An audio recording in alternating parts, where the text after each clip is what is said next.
여러분의 인생을 제대로 산다는 것이 무엇이라고 생각하십니까? 우리 시대를 보면 자신이 무엇인가를 아는 것처럼, 자신이 진리인 것처럼, 법인 것처럼 말합니다. 진리 자체를 부인합니다. 진리가 있지만 진리가 없는 시대가 되었지요. 여러분이 가지고 있는 지식, 지혜, 그것이 정말로 죽음의 위기에서 건져줄 수 있는 힘이 됩니까? 오늘 본문을 보면 누가복음의 저자 누가는 예수님이 이 땅에 오셔서 첫 사역이 무엇인가, 제일 먼저 어떤 사역을 했는가. 누가는 예수님의 첫 사역, 광야에서 시험을 받으신 후에 이 땅의 첫 사역이 무엇인가, 그것은 회당에 들어가서 안식일날 성경을 펴서 성경을 읽고 해석해 주신 것이지요.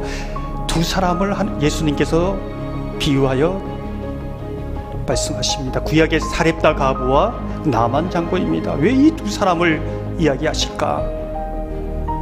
그 많은 사람들 중에 온전히 자신의 지식, 판단, 경험 온전히 내려놓고 하나님의 말씀을 진리로 받아들이고 순종한 사람, 순종하여 하나님의 나라를 경험한 사람, 그 수많은 사람 중에 사렙다 가부와 나만 장군밖에 없었다는 겁니다. 성경 우리에게 말씀을 듣는 우리에게 질문을 던집니다. 정말 하나님의 말씀이 진리라고 믿고 그것이 나의 절대적인 삶의 기준이 되어서 순종하고 있는가? 욥의 고난 가운데 수없이 하나님 앞에 질문합니다. 하나님 어디 계십니까? 앞을 보아도 뒤를 보아도 좌우를 보아도 보이지 않습니다. 왜 하나님 침묵하시는 겁니까? 왜 하나님 사랑하는 자에게 이 고통을 허락하시는 겁니까? 하나님은 어떻게 대답하십니까? 수많은 질문에 다시 욥에게 질문을 합니다. 너는 내가 누군지 아느냐? 내가 한 말을 기억하느냐?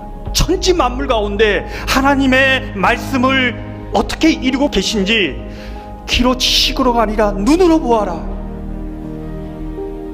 눈으로 보아라. 신앙인의 가장 모델적인 모습, 하나님의 말씀을 들고 이 말씀을 붙잡고 기도하는 것이지요. 진심으로 전심으로 기도하는 사람을 하나님이 찾아냅니다. 이스라엘 역사적인 상황을 보면 우상을 섬기다가 바벨론 포로로 잡혀갑니다. 노예로 삽니다. 비참하지요.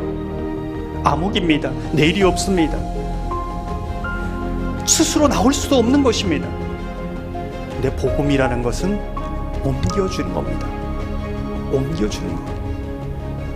이스라엘 백성들에게 복음은 하나님께서 바벨론 포로에 있는 이스라엘 백성들을 예루살렘으로 옮겨주는 겁니다. 내가 옮길 수 있는 것은 아닌데 하나님이 옮겨주는 겁니다. 그게 복음입니다. 그렇다면 오늘 살아가는 우리에게 복음이란 어떤 것인가? 죄로 인해서 흑암에 머물러 있을 수밖에 없습니다. 그런데 흑암의 권세에서 하나님의 나라로 하나님이 옮겨주신 겁니다. 이것이 복음입니다. 흑암 상태에, 저주 상태에, 심판 상태에 머물러 있을 수밖에 없는 것이, 그것이 저주입니다.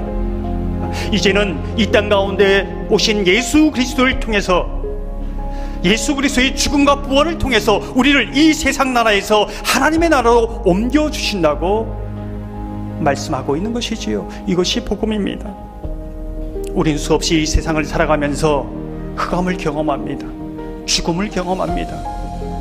수많은 사람들이 인생의 고통과 아픔과 눈물과 한숨, 이것이 절망이구나, 죽음이구나, 이것이 저주이구나, 심판이구나, 뚫고 나갈 수 있는 힘이 없는 것이죠.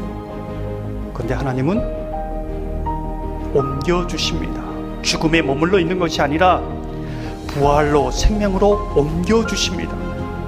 나는 할 수 없는데 하나님이 옮겨주십니다. 살아계신 하나님, 오늘도 살아계신 하나님이 옮겨주시는 것이지요. 그것이 우리에게 복음입니다. 예수 그리스도의 죽음밖에 보이지 않는 우리 인생이지만 죽음 넘어 부활을 경험하게 하시는 것이지요. 생명을 경험하게 하시는 겁니다. 날마다 이 어둠 한가운데, 절망 한가운데 살지만 나는 죽고 예수님이 날마다 살게 하시는 그 은혜의 역사를 경험하며 내게 이루어진 말씀, 그 말씀이 이루어질 말씀으로 믿고 날마다 순종하며 살아가는 삶, 그 놀라운 하나님의 능력을 경험하는 사람, 그 사람이 저와 여러분 되시기를 주님의 이름으로 축원합니다.